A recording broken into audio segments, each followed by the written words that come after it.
I like the story that Jeff Cavins told in our Bible study. He talked about going into the prison ministry, and he was in this high security prison, and his back was against the wall, and all the inmates were in front of him, and the door was behind them. And one of the inmates said, "Hey, Mr. Cavins, you afraid? I noticed the door is behind us." And Jeff Cavins said, "I'm a dead man. I have been crucified with Christ. You can't hurt a dead man." And the inmate said, "Hey, I like that." As Betty said, so many times in the gospel, we're told not to be afraid. In fact, 3 times in this discourse, Jesus says, "Don't be afraid."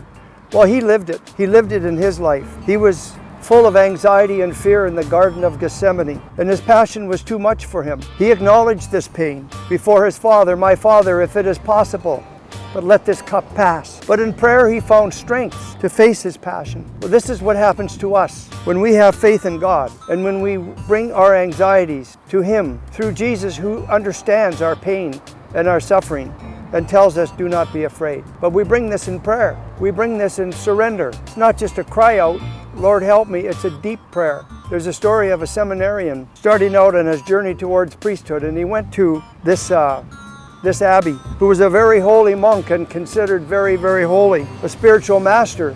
And he said to him, "How do I pray?" The monk sent him away. The seminarian was stubborn, and he was kind of like a know-it-all. He returned and asked again, "Can you please tell me the secrets to prayer?" The monk said, "In 1 week I will tell you." When he arrived the next week, the old monk took him out to a body of water. He still hadn't said a word. As they entered the water, the monk grew silent. All of a sudden, he grabbed the seminarian and held his head under water. The seminarian thrashed and struggled about him, but with the strength of an ox, the old monk held him under the water. And as the monk let go of him, he came up grasping for air, embarrassed, angry, confused. He looked at him, and he put him under the water again. Up came the seminarian, and the monk said to him, "Until you pray with the same desperation that you have for air, you have not prayed." So it's a surrender that we're asked to make.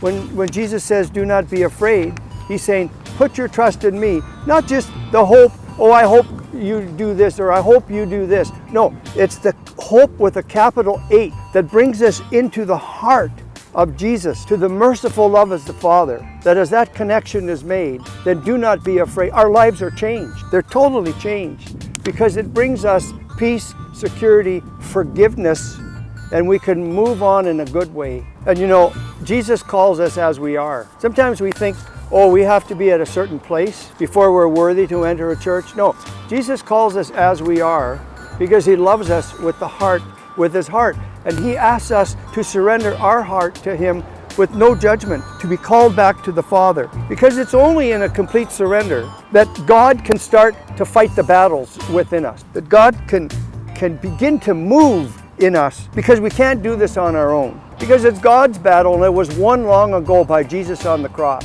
So as we turn and as we acknowledge this, and as we enter into that passion with Jesus, our own passion, our lives are changed. Trust him, let go, and let God in your life. God bless.